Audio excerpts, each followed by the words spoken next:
Let's answer our insurance questions, possibly, and, about the condo complex, and also, if you have any questions of your own, on your own policies, so it might be helpful to you. Yeah. I have another question. Yeah, Is he our insurance? Is he? yeah. Yes, I am. You know who I represent. Yeah. And this is Diane. I'll leave some cards right there. Thank you. I'm your insurance guy, for the package, the property liability, D&O, crime, and the earthquake. I'm an independent agent. I've been in the business, this is my 40th year in the insurance business. I'm an independent agent. My focus the last 16 years is 100% property, commercial.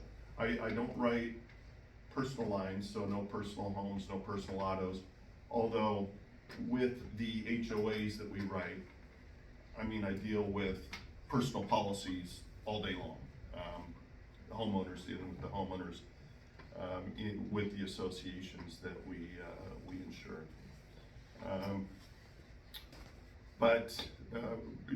Just to sort of track backward, I don't know how you all follow the insurance industry, what's going on, your renewal policies, but we are still in a state of, it's bad. It's, carriers are still pulling out, we're still dealing with the fire score non-renewals.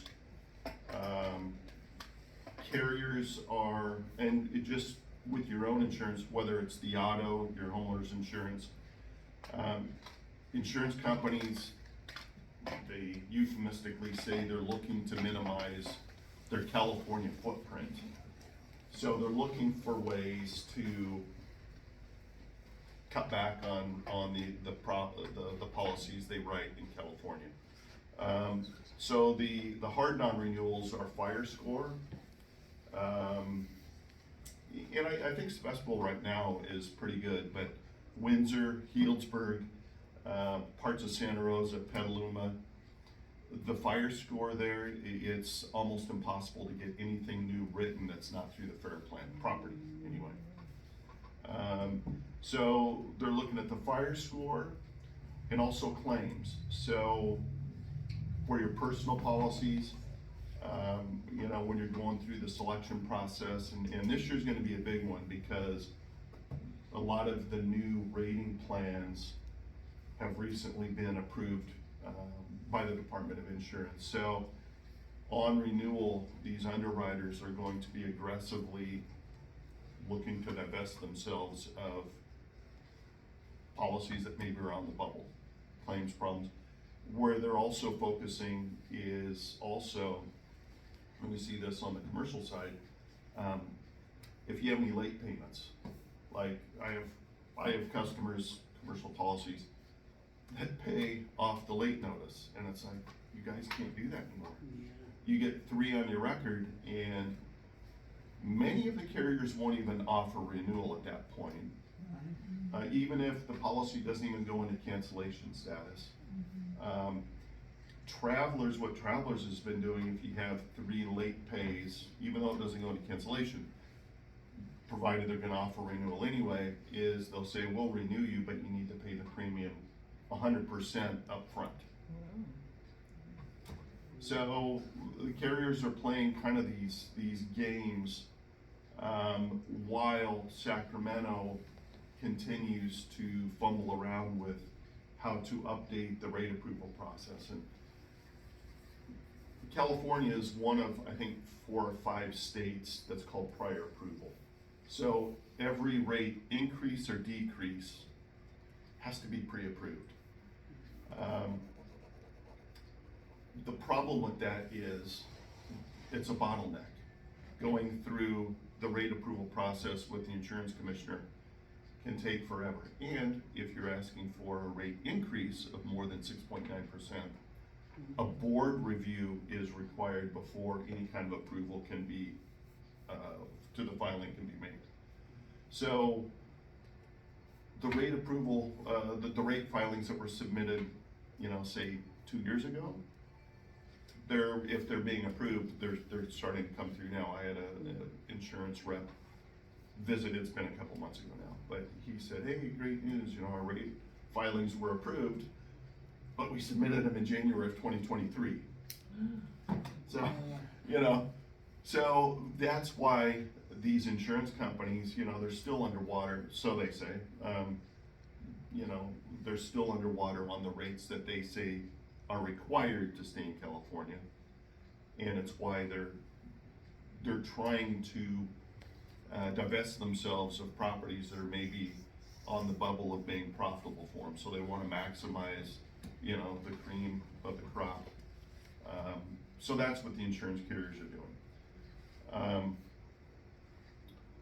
The good news for Colonial Manor was this last year, I think we were almost flat.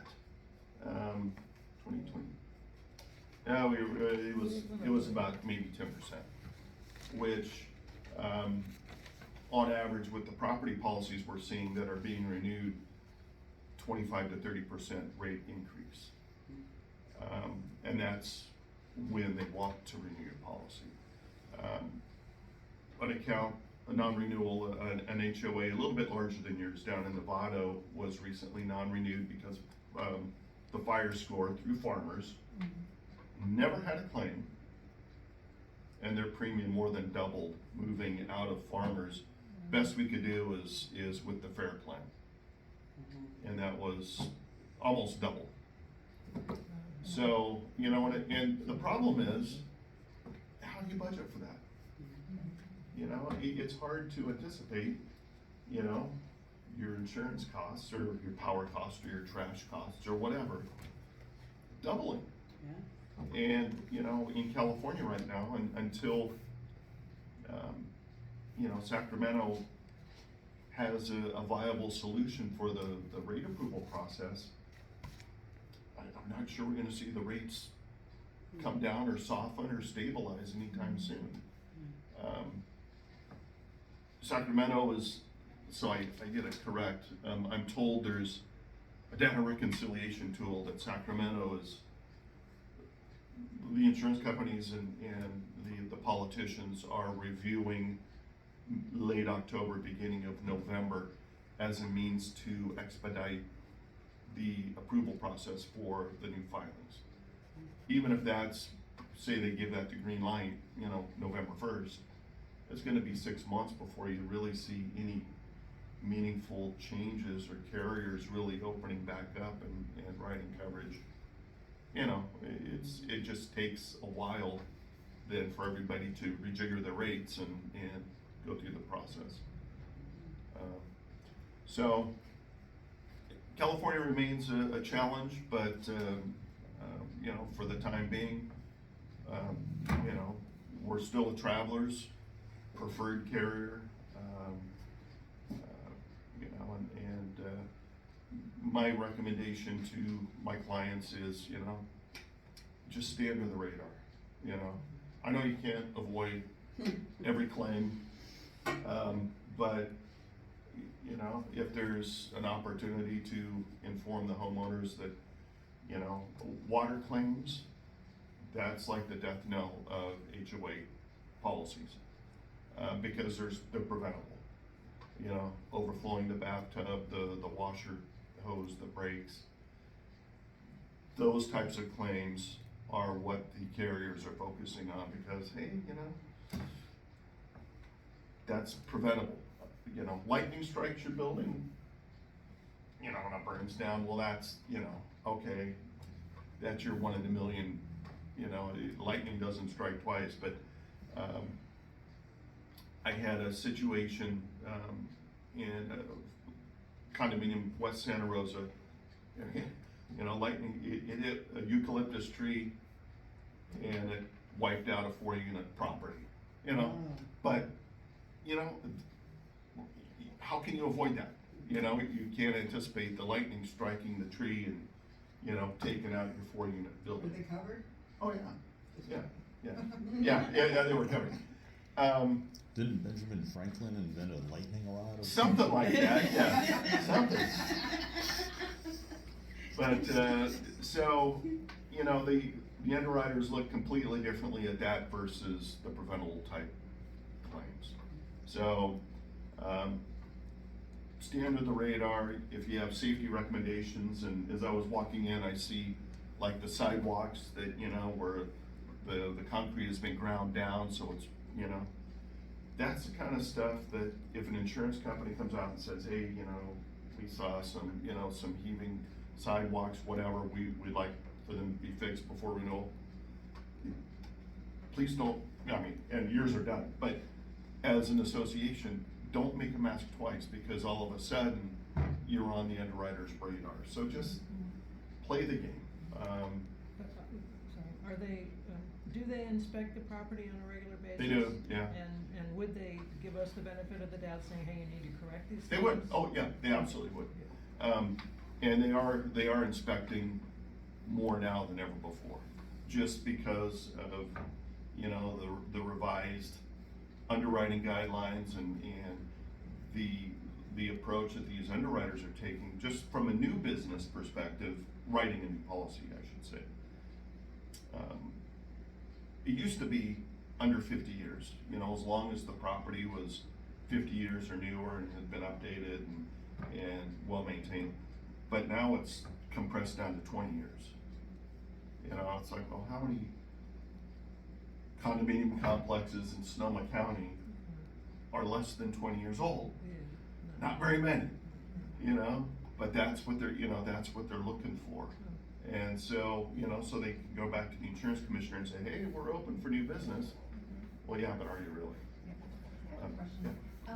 What else would they be looking for besides like the uneven, walkways? What other Well, triggers?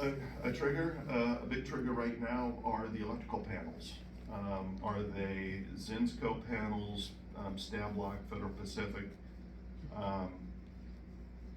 That's, and I'm seeing it with travelers, farmers. If the panels haven't been updated, that is, they will non-renew it. I've got a property in Santa Rosa they're going through the process of replacing 90 panels. But ours are okay, right? I haven't heard that they're not. Right, and I looked at them and I didn't see any brand name that was on. Yeah, the list. I haven't heard that they're not. And typically, when we get those inspections, you know, it's like, really? How often do they inspect? Well, travelers used to inspect every 3 years, every third year. So when they write the policy, then 3 years after. Now could be every year.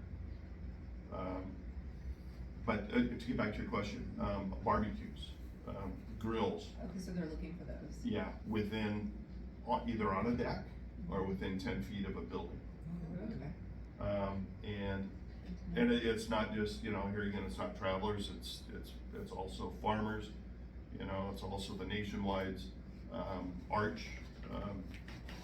And I'm working on a renewal right now for a property in San Rafael. Renewal, the property's 3 years old. And a warranty in the policy says if there's damage, a fire caused by a grill within 10 feet of the building or on a deck, we're not paying the claim. So, Even if it wasn't caused by the barbecue? well, no, if it was caused by the barbecue. Oh, okay. Yeah, I'm sorry, if it was caused by the barbecue, and if the barbecue were less than, you know, the prescribed 10 feet, or if it was on the deck, it's not supposed to be on the deck. So, and balusters, and I'm looking, I think your balusters are fine, they look like they're 4 inches. Is that the distance yeah, between yeah, the? yeah. Oh, okay. Yeah. Yeah, these are new and they were supposed to be. Yeah, I was gonna say, those are definitely, they look like they're up to code. So if your balusters and warden, you know, that also has to be addressed. Yeah. You know that individual insurances, they're going through, the city is going, let's say in Santa Rosa, is going through and saying you have to take this, bush out and this bush out and this bush out. is that true for an HOA and the cost of our insurance by the HOA? Are you understanding what I'm asking? I think so. So, You know, so where travelers come out and say, well, we want to insure you, however, you need to cut back all of these Yes. these that's what shrubs. I'm asking. I have not run into that yet. Part of, I was talking about some of the changes that California has implemented, where the California Wildfire Risk Classification credits, and all the carriers, this is what California Department of Insurance is, put out with, required of all the insurance carriers. So if you were, and I'll tell you, if you were in a situation where you had to remove combustible plants, whatever, from your property, or clear your vegetation, debris, mulch, from within 5 feet of your building, you would get, I'll tell you what the credit would be. You would get a 1% credit if you, I'm not kidding, I can't, but they say that, these, fire hardening credits, man, they're gonna make a big deal, make a big splash, but it's like, well, that doesn't Give us amount. something. Thank you. So here's one. If you had a Class A fire rated roof, that was number 8, 1% credit. Can I ask you, what do you mean by credit? It means whatever your annual premium is, then you get 1% off of that. That's what I thought. Yeah. Wow. Thank you. Wow, Yeah. we're working on possible 2% so far. Yeah. So $60. So, I'm like and 34. so, and I appreciate the direction they're trying to go, but, we've got over 100 associations in our agency, and not one association has qualified for any of the credits that have been promulgated, so, and it's like, why even try? Fire resistant vents, all right, 1%. Not wood, in other words. Right. So, and the max credit across all categories is 12%, maximum credit. So if you hit all of their criteria, which there's not a property out there that would even qualify, you get 12% off. So, anyway. Interesting. So back to the barbecues. Yeah. So on our particular policy, the decks shouldn't have barbecues. Is that, Technically, no. technically not? Well, yes. Because they're not wooden, I mean, with the balconies on the interior, of the thing are, Cause they are plumbed for natural gas. Are they Well, they're- permanent grills or? No, No. I have Yeah. just a regular barbecue. Yeah. I don't use it for. Yeah, I should have brought the actual verbiage, but it follows, fire code. Right. And they say no grills, whether it's gas, charcoal, wood, on a deck or within 10 feet of the structure.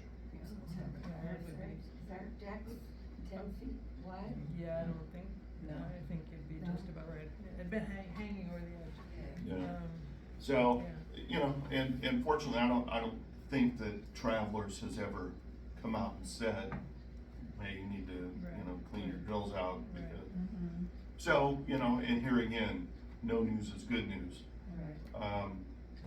But that's the direction they're going to, and they're hitting it hard. I mean, we've had, my daughter's a firefighter, Sonoma County firefighter. And this is almost a year ago, but we were having dinner and when she has what's called pulse point, and it was saying, fire and, although she's up in Windsor, fire in Roanoke Park, and it gave the address, and it's like, whoa, that sounds like it was, I said, what was the address again? So she wrote it down, And, went upstairs, got online, and it's like, oh my God, that's one of my properties. Oh, no. Yeah, Scout's honor. And, started by a grill. Oh, Yeah, no. started by a grill. Yeah, and it was just like, son of a gun. But we've had a couple of fires. One was on the deck, and this one wasn't on the deck. It was next to the building. Would you be able to, mitigate it by putting maybe I don't know, asbestos shielding or something behind it on the siding, or? It's not, if the wind comes up or it gets knocked over. Yeah, I don't know. That'd be a question for the fire marshal. But the recommendation is nothing on the decks and nothing within 10 feet of the building. I know you can buy those metal things to put the decks on, to put the barbecues on that don't catch fire. Yeah. Well, I'll email you tomorrow what, the recommendations for the other properties, states, but it's, they don't want the fire anywhere near the building. Are you gonna be telling us what we do need to insure for inside compared to what needs to be insured on the outside? Well, and how the policy, is written, and the policy follows the CCNRs, and whether it's, Travelers or Nationwide or Farmers or Fireman's Fund, when an insurance company is writing a common interest development, it basically says, our policy will follow the specifications of your CCNRs or governing documents. So, and that is the first thing. So you have a claim, a property claim. That's the first thing the adjuster will come out and ask the property manager for, is a copy, the most recent copy iteration of the CCNRs, because then they read through the CCNRs, and like yours, basically are called walls in. But So anything from the wall in is covered? on the original as-built standard. So, your policy, say the building burns down, it's going to sheetrock, paint, texture, floor coverings. This is the HOA will cover. Yeah, this is what the HOA covers. Say that again? Yeah, okay, so Building let's just burns say the down. building burns, one of the buildings burns down.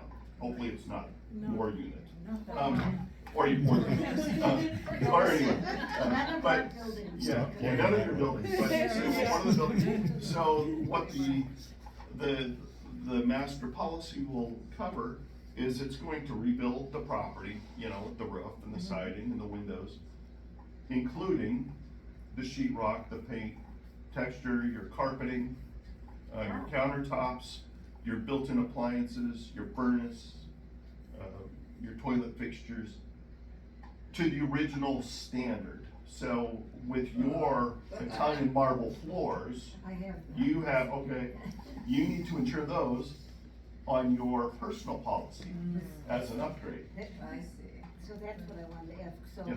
they'll pay for the basic and then you have to re-up it, or do I have to pay for the entire thing? No, you would need to, so this is, without making it too complicated, basically what the adjuster will do is they'll come in and they'll say, okay, well, this, we'll just say, this carpet costs, I don't know, what is it, $20 a yard? I don't know. Let's just say $20 a yard. Your fancy floors cost $40 a yard. Then I'm not So paying you would be responsible for the difference. I got you. So what I recommend, and I had a handout here for everybody. What I recommend everybody do though is give a copy of the CCNRs or just the insurance section to your agent, so they know they can counsel you correctly on what your interior structure coverage needs to be. Yeah. This is more specific, it's about earthquake. Mhm. Insurance. About what? Earthquake insurance. I'm still sometimes if you meet with your individual insurance, they say, oh, you could use this and that. What is your recommendation in terms of what does the HOA cover versus, we're an earthquake cover, Mhm. right? Right. Versus what should the homeowner cover? So, I know you can't exactly be specific. But yeah, so, great question. The earthquake insurance, and PJ has done an incredible job with the deductible on the earthquake policy over the last few years. So, the earthquake policy would be just like what we talked about. It's going to put your building back up, you know, your roof and your paint, your texture and all that. What you as the homeowner, if you had any upgrades to your unit, you obviously would need to insure those. But if you don't have, let's just say, you know, you've updated the carpeting and updated the appliances, you're good. You know, that's what the policy is gonna cover. I got you. The deductible. So the deductible, and I'll just use, you know, so let's just say all of the buildings were damaged. And based on the replacement limit that we had on your policy that we calculated before renewal of $12 million, the total deductible, and this is, you know, I'm just lumping out all of them together, would be, because it's 2.5%, would be $298,000. Divided by 34 homeowners is $8,800 per homeowner should everything go to the ground. And that's on the earthquake? That's on the earthquake. Right. So, does that happen with every, thing that happens, even if it's not the whole, complex that burns down? It would be a 2.5% deductible, so let's just say, you know. Whatever the value is, so it's 2.5% of whatever that Right. damage Value, is. whatever the value is of Yeah. what's happening. Yeah. Okay, so now I had something happen, I can't remember now, but I had a leak, and, remember that, PJ? I had a leak when I first moved in because the person who put the toilet in didn't do it right or whatever, and there was a leak downstairs, and I paid for the downstairs person. Right. But then there was another issue that came up, and I don't remember it quite, PJ, but it was something about the HOA's plumbing, it was a plumbing problem also. What happens if an in-the-wall plumbing problem that caused a leak? Okay, so you've got two different situations for a leak. One is the pipe breaks, Right, which is not really a leak, but the pipe breaks. right. You know, that's going to be subject to the deductible on the policy. A leak though is different in that, and it's, whether it's the traveler's policy or Farmers, Nationwide, State Farm, they all say that if the leak has been going on for more than 14 days, I've seen a lot more claims paid that have been, where the leaks have been going on for more than 14 days, the resulting damage. But if they wanted to play hardball, they could say, well, you know, the leak was, you should have noticed that your carpeting was soaking wet or whatever. Right. Yeah, I would yeah, think so. yeah, so when it's a slow leak, that's where it gets a little bit nebulous because, you know, depending on, you know, how aggressive the claims adjuster is going to play it. So the pipe breaks, you know, that's covered. The leak, you know, it sort of depends on when the leak started. But who pays for the pipe breaks and it's all over? Well, in your situation, if the pipe broke, then the master policy is going to pay that. Is that the homeowners or ours? No, the master policy, meaning it would be the HOA policy, I'm sorry, yeah, so the HOA policy. Yeah, I don't know. Yeah, I'm sorry, so the HOA policy, the pipe breaks and, Okay. now, your Italian marble floors, I don't know if water would Well- damage your floors, but Well, it I was, have This is my fireplace, it's Italian done in mine. Okay, so. okay, well, let's just say you've got alder wood, hardwood floors. I do, I have, Oh, there you go. yeah, I've got, I can't remember, but they're like, Okay, so they're then- $7,000, I think. Well, there you go. So it's probably an upgrade. So the pipe breaks and destroys your floor. Here again, the HOA policy is going to pay Their part. their part, And I'm- and then your upgrade, you know, your improvement, which, you know, your insurance agent will have you properly covered on your HO6 for the structure coverage. You would just coordinate with the master policy on the claim.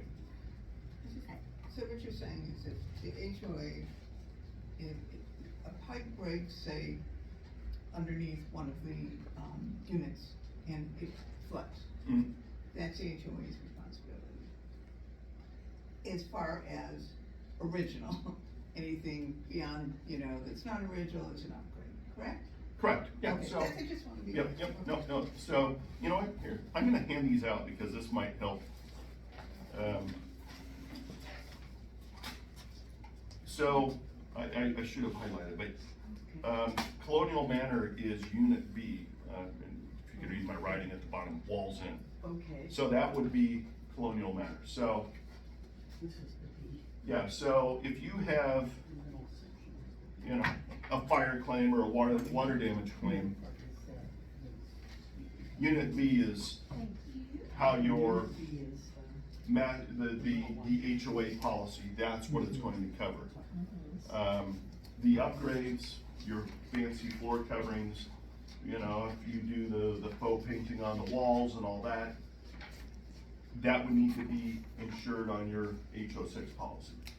And will they know what they do, I mean, You would need to tell your insurance agent. They should ask you when, that's what I thought you were gonna tell us, what to have them tell. well, so whatever, you know, I've got some more. Additional insurance needs, so whatever your upgrades, Okay. so whatever, oh, I'm sorry. Just make Matt's comment. So whatever you invest in your unit on your upgrades, you would wanna make sure that your HO6 policy has adequate limits to cover your upgrades. And like your sub-zero built-in, Whatever. Yeah, I have yeah. none of that. I wish I okay, did. What's not in here is our garages, all right? those are 100% covered. So if They're the garage 100%. burns to the ground, it's, They are or not, I'm sorry. they are, they are. They are, What They- about- by the policy. Yeah, by the master policy. So if there's leakage, another thing, you know, if it's been leaking for a long time and there's damage within in the garage Mhm. that damages property, that is an issue, right? Well, if it damages property, is the property yours? Yes, Okay, so that would be, you would need to turn that into your insurance company. not the HOAs, even though the HOA didn't fix the HOA, leak. Yeah. yeah. Yeah, I'm just asking. Yeah, I yeah, don't yeah, wanna so- blame guys. no, so, what your policy, and it's in your CC&Rs, and it's really kind of a good thing, it's called a waiver of subrogation. See if I can, that's on page 26 of your CC&Rs. And what that really means is, I own one of the units, I get crazy one night and I burn the place down. My fault. I had the grill on the deck and it was a Jimmy Buffett party and we got carried away. So Travelers comes out, the HOA insurer, and rebuilds the property, brings it back and does all that. So with the waiver of subrogation, Travelers, the Colonial Manor through Travelers, isn't going to sue me for the damage that it paid for. And conversely, if the HOA, you know, say they failed to grind the sidewalk down or failed to, you know, fix the roof when you said, hey, the roof is leaking. Conversely, you can't sue the HOA. So it's, If you fall and trip. if you fall, trip, yeah, Yeah. you can't sue the HOA. Now that, because somebody had that, they sued us for somebody falling down the stairs because we hadn't removed the moss on the steps. Yeah, I don't remember, Yeah, I do remember. I don't, Yeah, was it, I mean, were they residents or? yeah. The rest- Huh? Well, I would say bonus, if they collected on it, because the They policy's did, got, and they collected for work being gone, Right. and I'm Yeah. not saying that they shouldn't have collected, I just. Right. Yeah, but- No, that's interesting. Yeah, so- Does every policy include, every condo policy include this subrogation? the waiver of subrogation, yeah, so your CCNRs have the waiver of subrogation saying, you don't sue us, we don't sue you. And the policy, Travelers, Farmers, Nationwide, they all also have the mutual waiver of subrogation built into the policy. But does, if we're going on our individual, HO6 or whatever Right. it's called, does that automatically have the same thing built in, or do we have to request that? It should have it built into the policy, Okay. because it also follows the CCNRs, and, you know, the CCNRs have it. Interesting. So it should be in the CCRs as well? It is in the, It yes, is, yes, that's what it you're is, saying, okay. yeah. No, I'm Yeah. telling you, but do we have to request it of our individual Yeah, no, policy agents? Then is it? No, I think it's included automatically, Okay. just by virtue of the fact that they say, you know, our policy follows the specifications in your CCNRs. So, See, I wanted to let you know that my husband burned down our house that exact way. He lit the barbecue and went sailing. Oh. And left, and everything, all the vehicles, the house burned down. and you came home? And he came home. He came home, nobody got killed, but yeah, that was. Ay, ay, People ask me ay. why I got a divorce, and I go, I'll tell Yeah. you. Oh my gosh, so, yeah, sorry. So, David, Go could ahead. you talk about, loss of use coverage? Yeah. Cause I think that's really important. That's good. It is, yeah, so loss of use, that is what, here again, we'll just use the fire. When the property's being repaired or rebuilt, you know, and you're down the street at, you know, Days Inn or whatever, Holiday Inn Express, that's paying your meals, your laundry, your lodging, all of, everything while your property, you can't live in your property. Most policies, I should say, I would always recommend, if you can get 24 months, ask for it. I know that that's something that a lot of insurance companies are looking to try to pull back on, just because, you know, No. You work for Travelers. Travelers, and that's our insurance, right? yeah, I'm an independent, so I represent a bunch of Right, different so- companies, yeah, but so your Travelers, so policy they'll- is Travelers. So Travelers would pay for all of No. it. No, so, yeah, Our so, individual pays. yeah, that would be on your HO6 policy, Yeah, your personal I think we- homeowners. When we had that fire where Yeah. we all had to leave. Yeah, that we would be, paid for everything. it would be on your HO6. So, a few minutes ago, I told you about the HOA that didn't have the lightning rod, and the tree, wiped out the 4-unit building. I had a homeowner, the second month into the rebuild, and the rebuild took almost 9 months. Second month, the homeowner called and said, hey, you know, I was wondering if you could talk to the HOA and see if they could pay my additional living expenses, my hotel and whatnot. And I said, oh, I'd love to help you out, but, you know, that's your responsibility, the HOA, you know, they're not, you know, per your CCNRs, that's not their responsibility. So what's going on? I feel so bad. This woman she'd been with State Farm for probably 20 years. And you see on TV, take 10 minutes and save 20%, go online and do whatever. Well, that's what she did. You know, so she switched her insurance. I mean, obviously she didn't know that she was gonna have a claim. Switched her insurance where the State Farm policy had 24 months, actual loss. she moved into the new policy, which had $4,000 total. So she burned out her entire loss of use limit the first month that she was out of the property. So, you know, when you're talking with your insurance agents, just make sure your loss of use, I mean, that's almost more important. You know, you can replace your clothes, your big screen TV or whatever, but the loss of use is open-ended. You don't know, you know, how long you're going to be out. You know, look at How Coffee long Park. it would take to build this back? Okay, so Yeah. look at Palisades. Mhm. How many building permits have been released so far? We're 9 months into it? 7? So, you're just basically saying that loss of use is the homeowner's responsibility. Yes. correct? Yes, And yes. then ask for 24 months if you can afford it. Ask for as much, yeah, Okay. you know, and obviously, you know, I know Yeah, they- budgetary concerns I are, paid for $4,000 for my 3 days when I was AAA, so Yeah. I mean, Yeah. you know.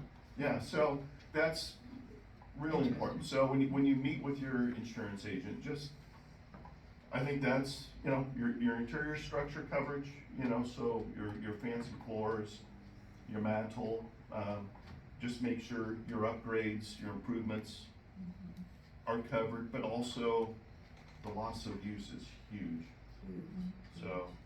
For clarity. So, if it burns to the ground, and they're gonna build everything up to what the original was, where do they base the cost? If these were built in the 70s, how do they come up with that number? Great question. It's just what, you know, they're going to take kind of middle of the road, builder's grade That would cost. be today's prices, I think. Well, it would be today's prices. Oh, Yeah, okay. and before renewal, you know, we do it for every underwriter. We go through, you know, we're not builders. So that's why we use, it's called Core Logic, but Nexus, Lexus, and Marshall Swift, and there's a bunch of estimating services. I think Xactimate is one that the claims adjusters use, we don't use it. So we punch in the information, and it's general, and we get our, you know, estimated reconstruction cost. And the underwriters, usually we're close, you know. Obviously, since, you know, 7 years ago, the fires, you know, they're all pushing the higher end of the limit, but I don't have too many insureds pushing back because they now see, you know, whether you're Paradise or, you know, Sonoma County or Marin County, what the costs are. So we use, you know, just generic, but it's, you know, it's middle of the road, builder's grade. Okay. So that's what we would use, and that's how we basically arrive at our figures. The cool thing with the Travelers Program in Colonial Manor is the limit we have on the policy is what's called a blanket limit. So we come up, you know, we rate all of the buildings, I wanna say what do we have, like 6 buildings and 6 buildings, 34 units, is that? 5 buildings. Or no, well. Yeah, 5 buildings, Yes. 5 plus 6, garages. Yeah. Yeah, plus garages, Right. plus, but 5 habitational buildings. So we plug in all of the buildings, the square footage of each building, and we come up with the number. And that's what, you know, let's just say that's what Travelers uses. So let's just say one of the buildings were to burn to the ground and, oh my gosh, instead of being $400 a square foot, it was $1,000 a square foot.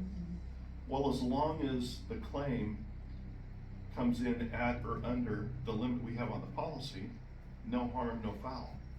They just go off that maximum limit, that's all they're looking at. And as long as you don't go through the rev limiter, you're good.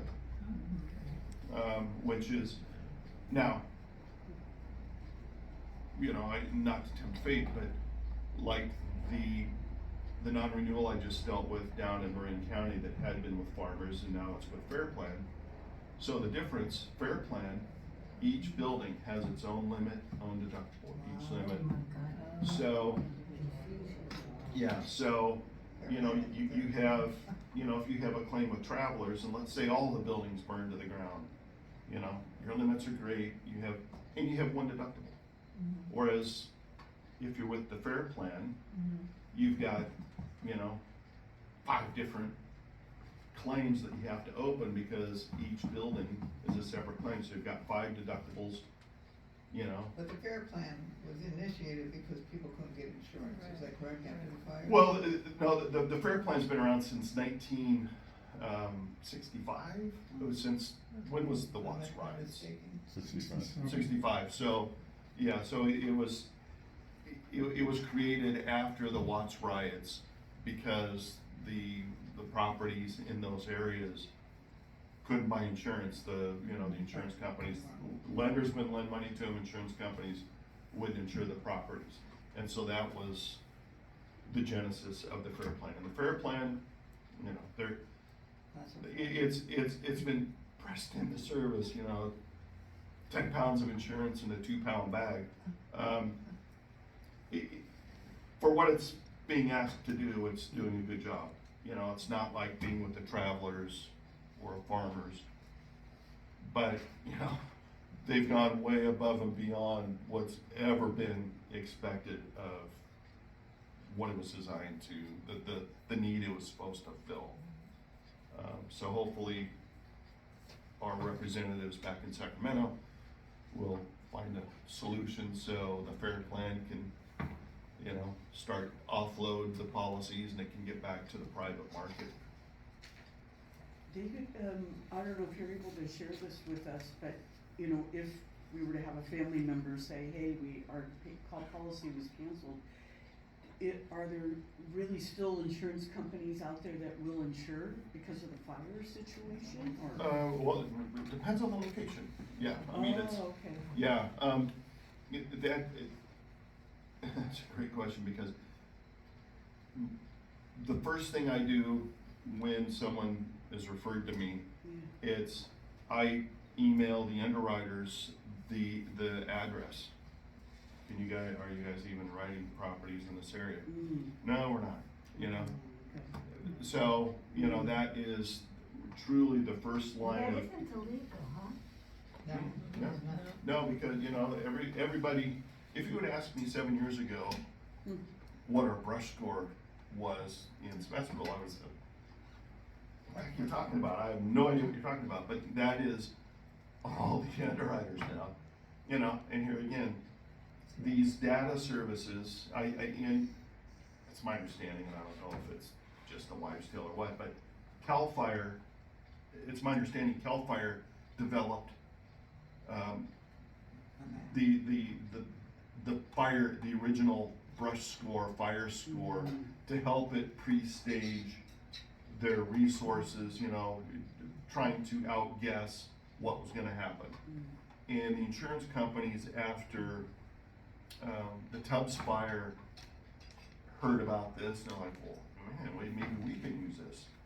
And so it not only shows the areas with the propensity to burn based on, you know, whether it's the topography or, you know, has it burned before? And see, that's what I don't understand. You know, Healdsburg, you know, we've had fires around Healdsburg. Grove Street. That is a no-fly zone.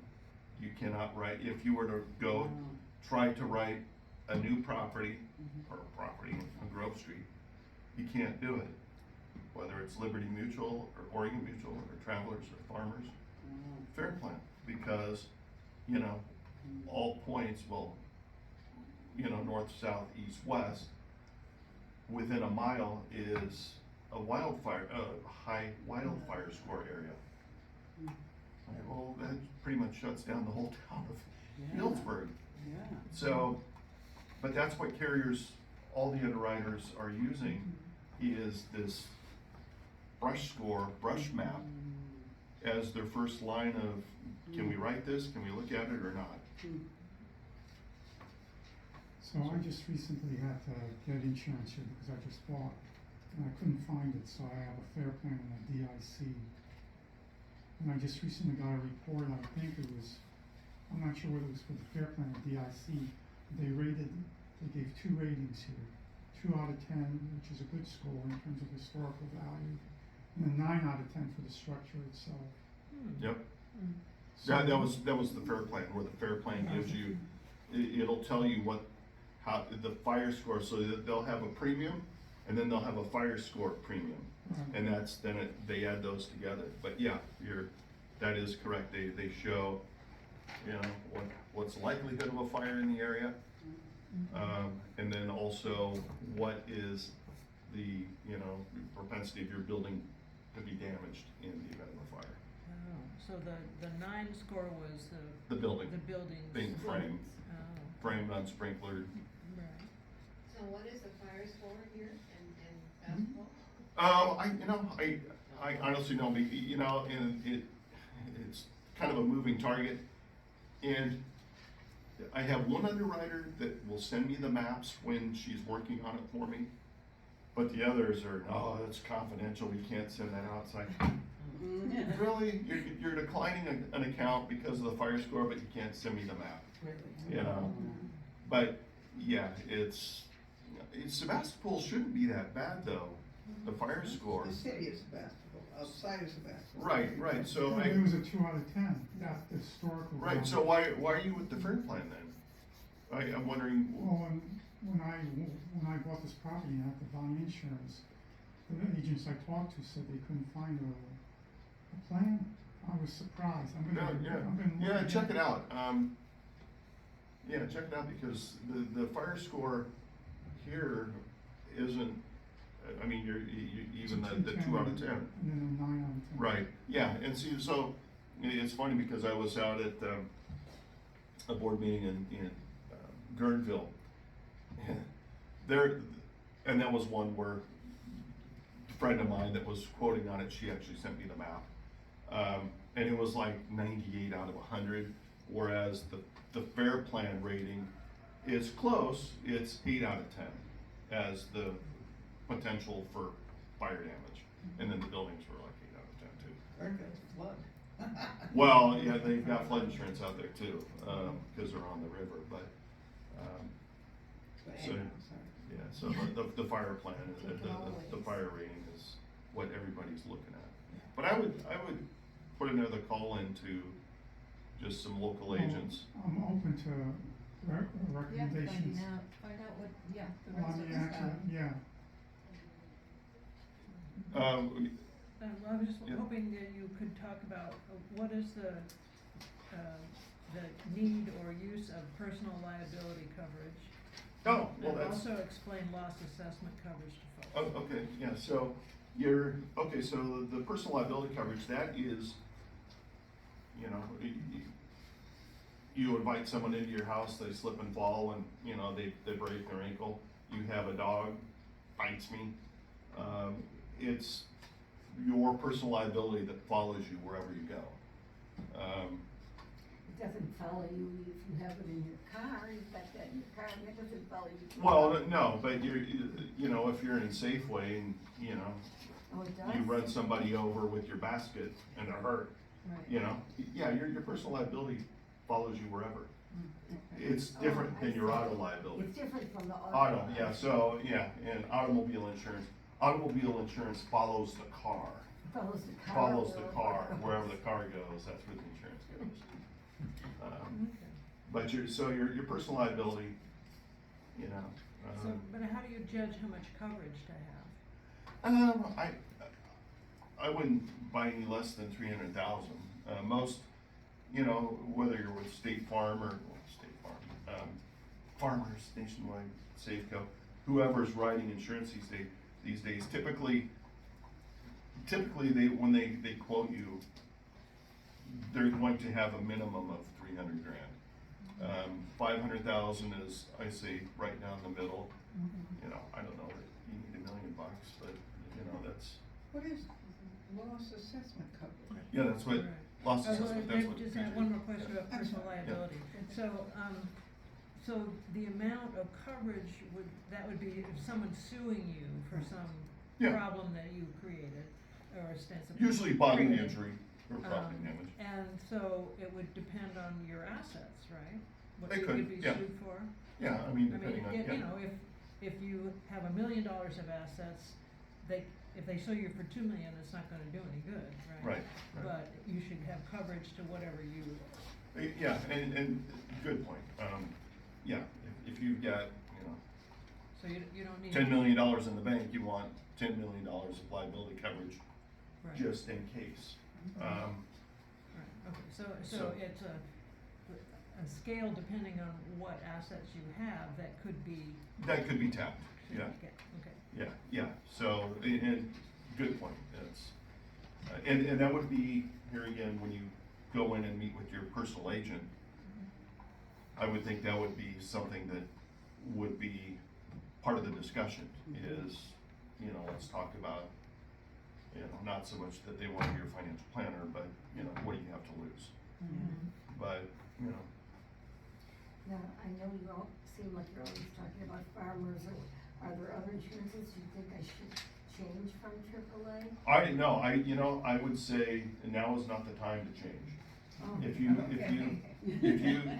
have, you know, if they're renewing you, Pardon? if your insurance company is offering you a renewal, I would stay with them.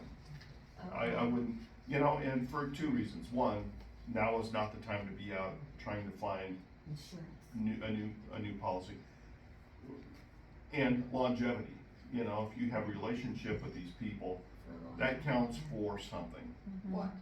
Well, I'm not sure, but Well, that's what I it's- would want. yeah, but you're in a lot better position when you have an established policy, because it's harder for an insurance company to cancel an existing policy than if they were to write your policy brand new, and within 60 days they come out and they do an inspection and say, oh, wait a minute, we didn't know that, you know, bippity boppity boop, your property was built in 75, we thought it was 1980.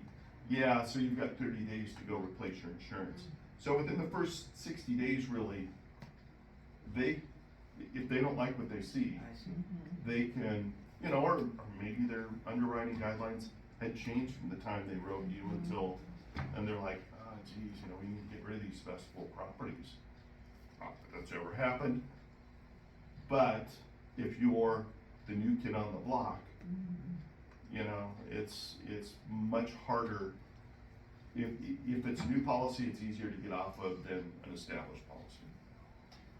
But you can go and modify your existing policy. Absolutely, yeah. Get more coverage in one area and maybe Yeah. cut back on something else. Right. Increase your deductibles, you know, I would say, you know, here again, I would say carry a deductible that would make, you know, with the claim, but that you can buy higher limits that way.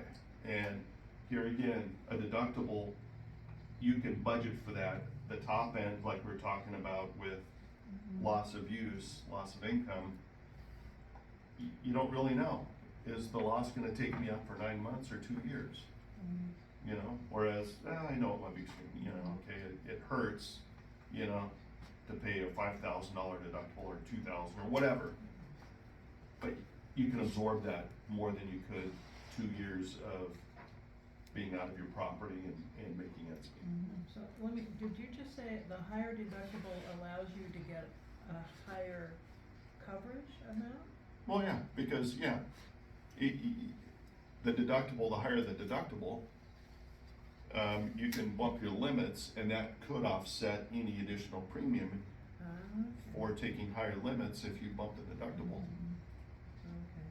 Because you won't appreciate it if you have, you know, a small car crash and it's 500, you know, Yeah. 1,000. Well, but also the thinking that we pursued for the HOA policy was to go for a lower deductible with a slightly higher premium that we were sharing, Right. rather than hit everybody with instead of an $8,800 deductible, a $17,000 Yeah. deductible, because you're gonna have your own stuff on top of that. Correct. So, okay, so Yeah. that's logical for the HOA policy, but maybe for the individual, you might wanna try for higher deductibles in order to increase your limits if you need to. Yeah, your insurance agent should be able to, lack of a better term, play the what if game. You know, if I bump my property up to, you know, 75,000 or 100,000 and increased my deductible, what would the premium be? You know, and it's easy enough for them to monkey around with those figures. Do you recommend that we do a yearly check-in on our policies with our agents? I would. Yeah. Yeah, I would, you know, especially if you've updated your unit or, you know, done anything like that. But also, you know, just to stay in touch with them so they know, you know, if you need something, you can pick up the phone and they're gonna, oh yeah, you know, it's, how are you doing, you know, how are the kids, what's going on? Establish that relationship. Exactly, which, you know, I think is important. Some people would rather do the, you know, go online and save 20%, but, I don't recommend that. But yeah, I absolutely would. And, you know, find out from them, you know, does it make sense to bump your limits or just bump the deductible? Right. So if we have the 8,800 to pay, would our personal insurance pay that? Only if you have loss assessment coverage. Only if you, yeah, but, Loss assessment. okay, but now, What is loss assessment? Right. Please. There we go. if you had the CEA policy, it has to be an earthquake policy through CEA that has okay. the loss assessment. Okay. And through CEA, you can also get loss of use or additional living expenses. So loss assessment would be if there was on a property policy, and usually where we see that is with associations that have extremely high deductibles. And or they have in their CCNRs that the deductibles are laid off on whoever causes the loss. You can't sue them to recover, but you can get the HOA, the association deductible from them. So if there was a loss, a fire loss, and if the HOA were so inclined, the HOA could divide the deductible by 34 residents and assess each one of you for your 1/34 of the deductible, and then you would turn that into your insurance company for reimbursement. What initiated that? I Well, mean, if you had a what loss. incident? A loss. It would have Like to be you had a fire. yeah. the fire, I mean, Okay. yeah, so, And So wait a then- second, so this is only though if we're paying the HOA a larger we're paying for the larger deductible. well, either way, I'll just use your $5,000 deductible. We have a fire. I can't do the numbers this quick in my head, so I'm gonna rely on my, so we have a $5,000 deductible, and then everybody is assessed their 1/34, so $147. If you wanted to, and you have loss assessment coverage on your policy, you would take your loss assessment that you got from the management company, and you would email that to your insurance agent and say, hey, $147, you know, I've got the coverage, pay me.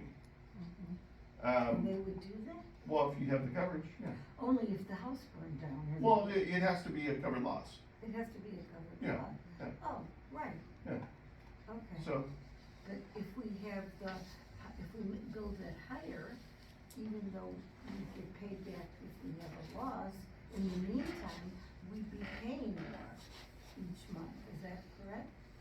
I'm not sure I understand the question. Where does that money come from that we're paying for the deductible for the HOA? well, for on your Before HO6 the policy, loss, I knew yeah, that. for your HO6 policy, you would have a loss assessment category on your policy. That I would individually pay. That you would, it would be part of your homeowner's policy. HOA policy. So the HOA has the deductible after the building burns down, and they say, Where is it before the building burns down? oh, it's on your policy. You've got on your, On my individual Yes, policy you- or on the? no, you have loss assessment coverage on your homeowner's policy. It's, I bet- it's I an bet- option. Yeah, I bet you but- have, But it's expensive, it, it's expensive coverage. it can be, So yeah. we don't have it on HOA? No, the HOA does not provide any loss Of- assessment coverage. Loss of personal liability, or No, no, no. Yeah, It- yeah. That would be something you would get with your I private got, insurance. I got my head is going crazy. Yeah, so, If the HOA has a big loss and we have a big deductible, either we'll have to pay for it out of reserves, or we're gonna have to have an assessment and everybody chips in a 34th, because it's common area that's I been understand now, damaged. I understand, Right. it comes out of the reserve. So if you don't feel comfortable paying that potential assessment, you might wanna pay for insurance to cover it, but my experience is that it's expensive yeah, coverage, and you'd be better to just put a few bucks away on your savings account or something, because it's very pricey. And that's also why we chose the lower deductibles for the HOA policies, because that incremental increase in the premium that each of us is paying to get, cause it's, of course, a low deductible is a higher premium, right, it's inversely. So you related. chose the lower deductible For the HOA for policies, the HOA. because because collectively it costs us less than And what if is each that one of us liability bought for, insurance. once again, Hmm? if the house burns down and it has to be paid for that, right? It's not for if you have to move out and the living expenses. No, no. yeah, that's separate. That's separate. Yeah, that's separate, yeah, That's what I was getting the Yeah. two of those Right. mixed up. yeah. Right. But focus on your additional living expenses with your Oh, I will. agent, yeah. I have a question about earthquake insurance. Now, do you have, I know you have, policies with HOAs, you have individual clients that come to you? I don't write individual policies, yeah. Well, my question is, in general, is, how many people have earthquake insurance? I mean, I know California, we do have earthquakes and we have major ones, and I'm just curious to know, are there any statistics on? Earthquake insurance numbers, I personally carry it on my house, I carry a 30% deductible. I know it's high, but I figure, worst case scenario, I would rather come up with 30% of the damage than the entire net. I will tell you that almost down the middle, and we ran the numbers probably 6 months ago, first of the year, 8 months ago. 50%, it was like 49.5% of our associations have earthquake insurance, and 51% don't, or it was flip-flopped. So, and of those homeowners in the associations, just in talking to them, I would say it's probably maybe 25-30% carry the CEA policy for their loss assessment and loss of use, and if they need structure coverage or update. So, probably 30%-ish. I'm just curious. Yeah, yeah. Cause there's personal property that you would have to cover, right? There's building property, which I guess would be upgrades, is that what? And that would be at the upgrades, that would be So the if you have a structure. nice stove versus the basic and that kind of thing, and then the loss of use is what I have. Mm. So those are things that, could be significant if the building collapses. Yeah. I'm gonna have Shelley ask you one more question, Okay. and then we don't wanna have to keep you, Oh, all right, all right. too much past the hour here. Yeah. So, Thank you. do you have any other recommended numbers that you can give us? So for instance, the personal liability coverage, at least 300,000 is what? That would be like, yeah, that would be the floor. That's the low. That would be the low. Uh-huh. And, But to any tag other on. numbers on anything else, or it's just so individual? So like the building coverage, that would be, you know, if you've gone through and really tricked it out, you know, with the fancy floor coverings and, you know, put in fancy cupboards and whatnot. Like I did windows, so Okay. dual pane windows, I put in new flooring. You know what, add all those up and that would be the number that I would probably want to see on your building coverage, your Okay. structure limit, I think is what they call it on the HO6. Okay. That way, Structure limit. structure limit, yeah. Okay.